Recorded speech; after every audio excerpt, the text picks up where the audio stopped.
Good afternoon, and welcome to the garden. Welcome to Garden Conversations with Rose. Today is March 31st.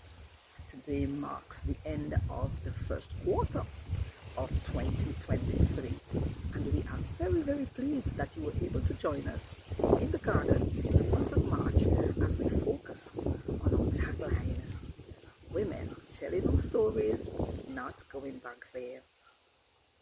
We chose that theme because we knew that many of us as women had undergone a number of situations, would have experienced a number of events that would have taken us to a very low place. But of course, as I said initially, we are resilient folk, and we always get over whatever situation we encounter. So once we were able to get over a hurdle, climb the mountaintop, of course with the necessary tools, and when we were triumphant, we had told ourselves that we weren't going back there.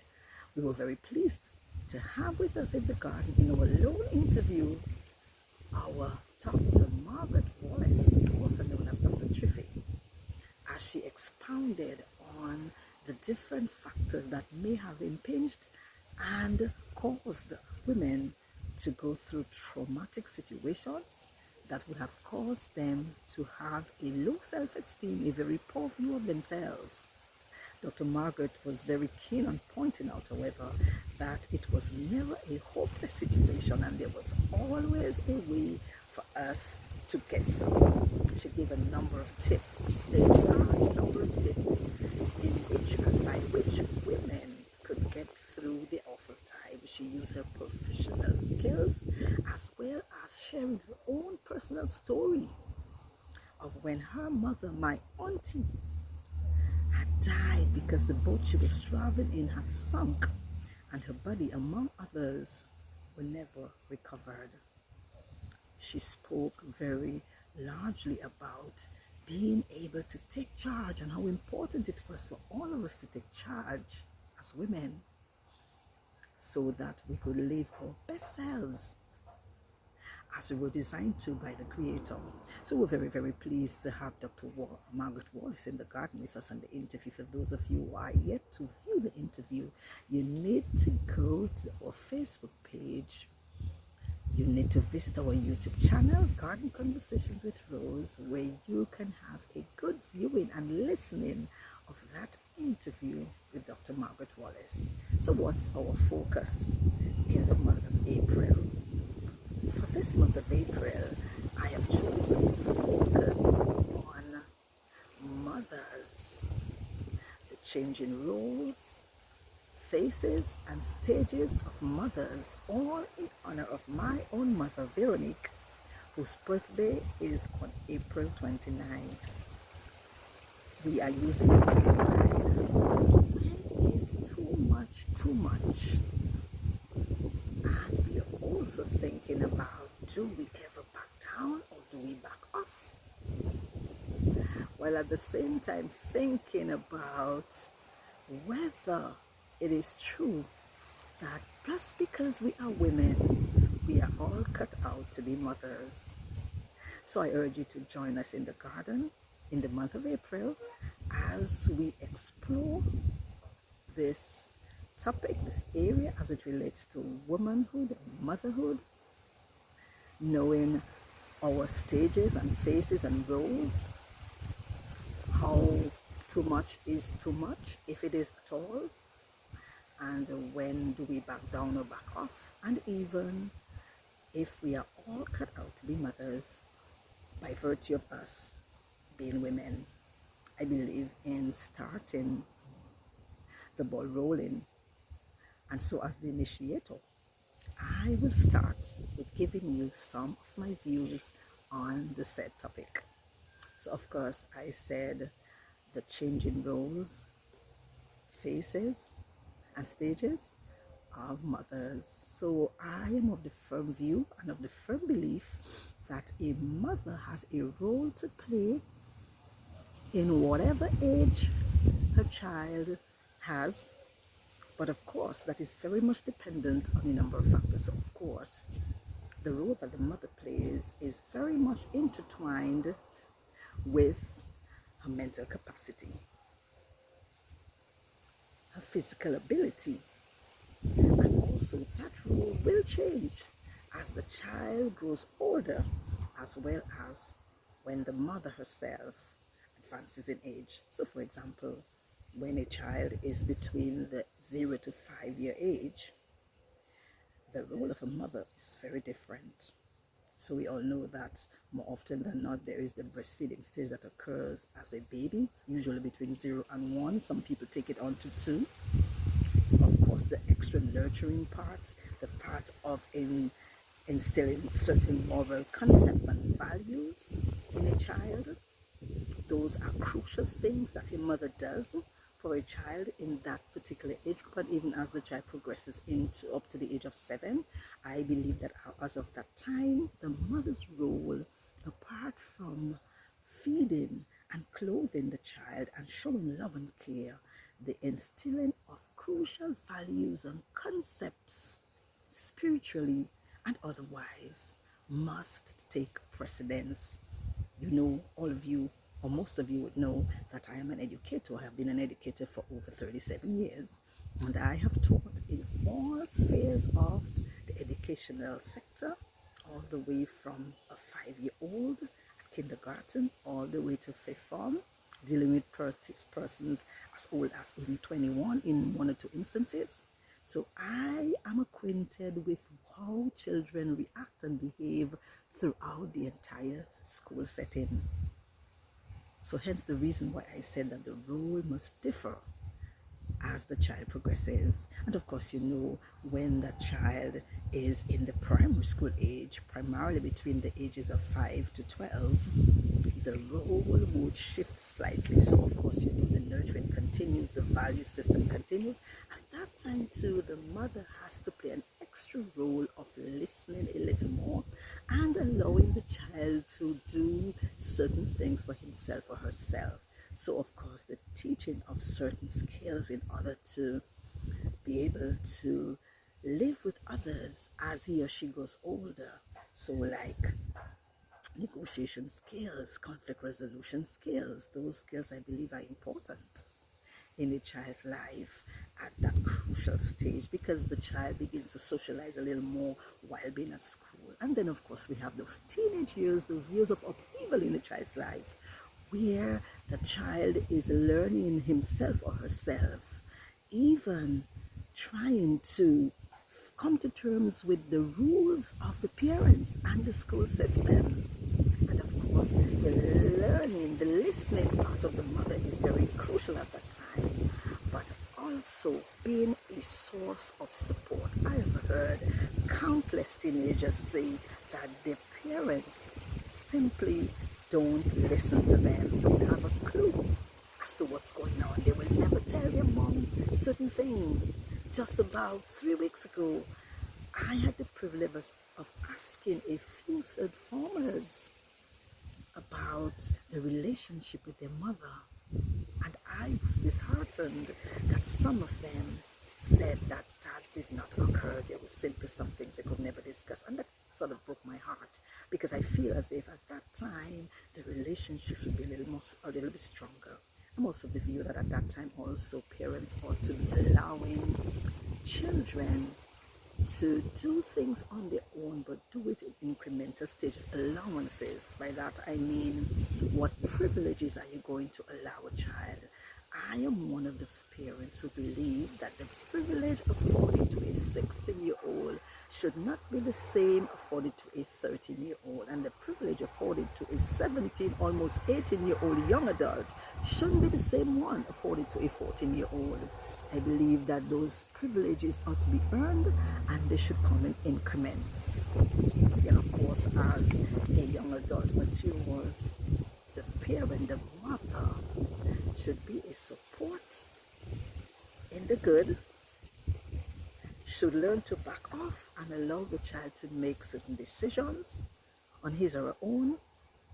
But also, I am one of those parents who believe that a mother, or even any parent, should not allow her child to suffer through situations, struggle through situations, and I'm speaking specifically about finances.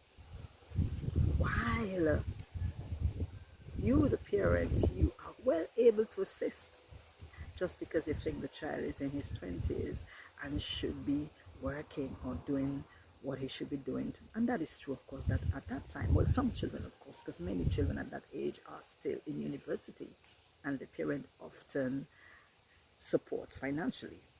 But even if the child continues, and I'm talking about a young adult now in maybe their 30s, early 30s, I'm not talking about a grown adult of 40 and over. I'm talking about before that time. While your child should be in charge of himself at that time and being able to support himself financially, I do not believe that a parent, particularly a mother, should allow the child to suffer, be in lack, be in need, and you have means to assist and you do not.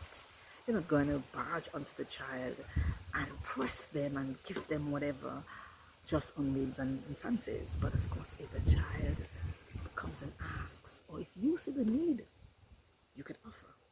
I'm one of those parents who believe that this is important. And of course, as an adult, 40s, 50s, 60s, there's always a place for a mother to offer strong support and advice when it is asked, of course.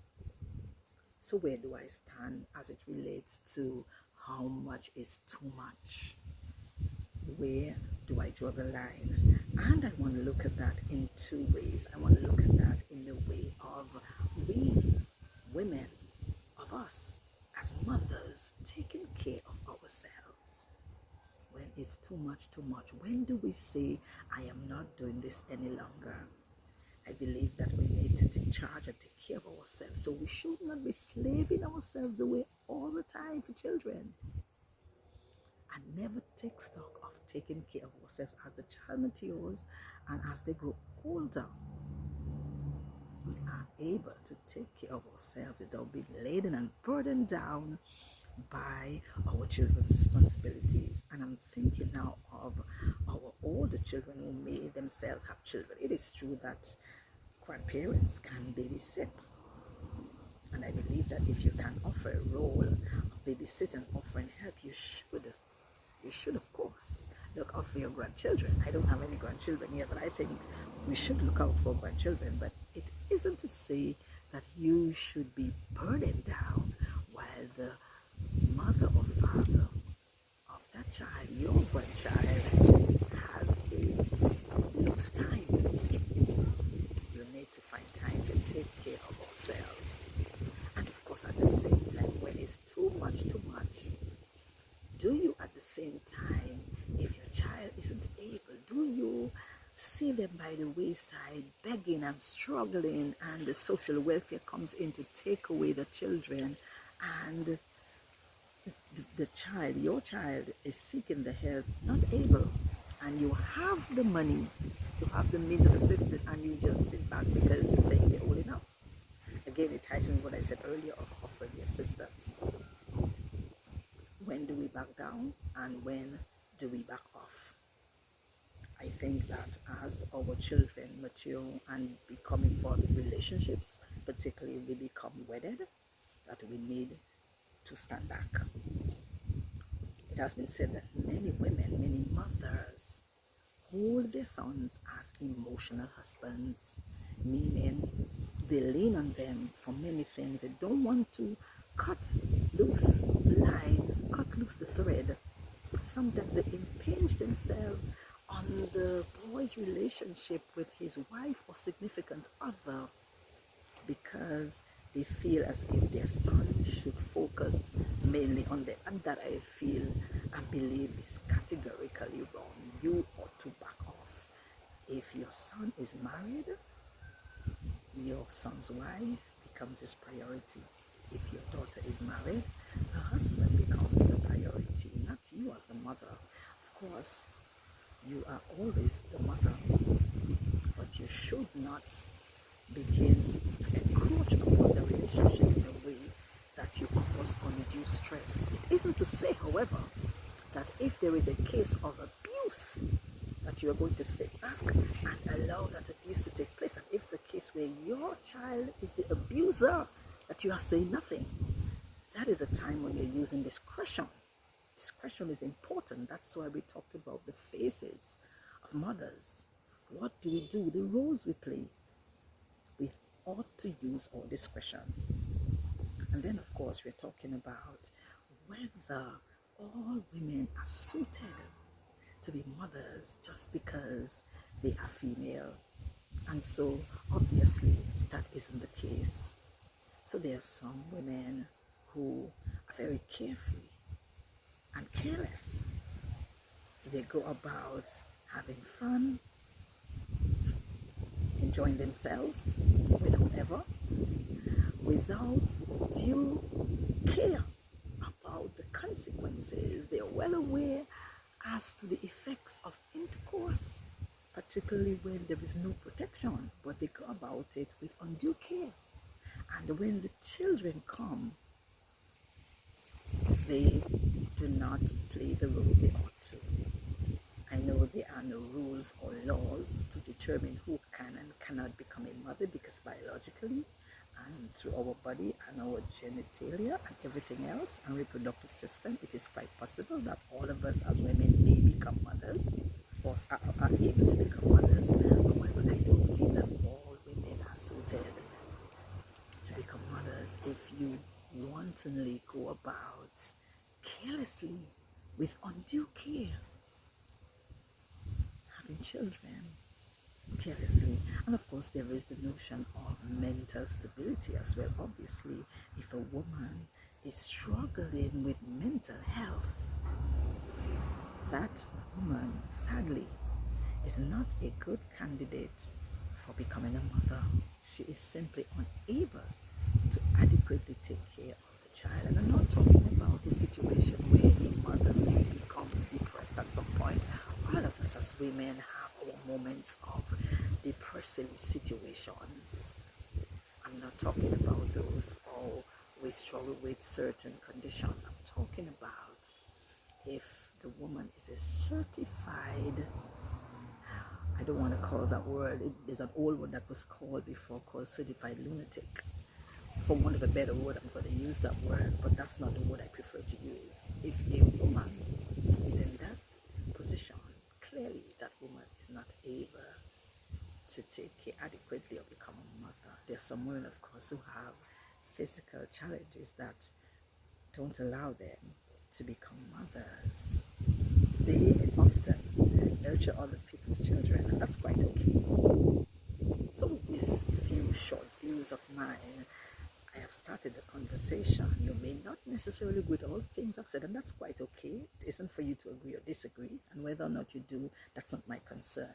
I just felt it prudent that I myself start the ball rolling on the views, on my own views based on our topic and our focus in the garden in the month of April.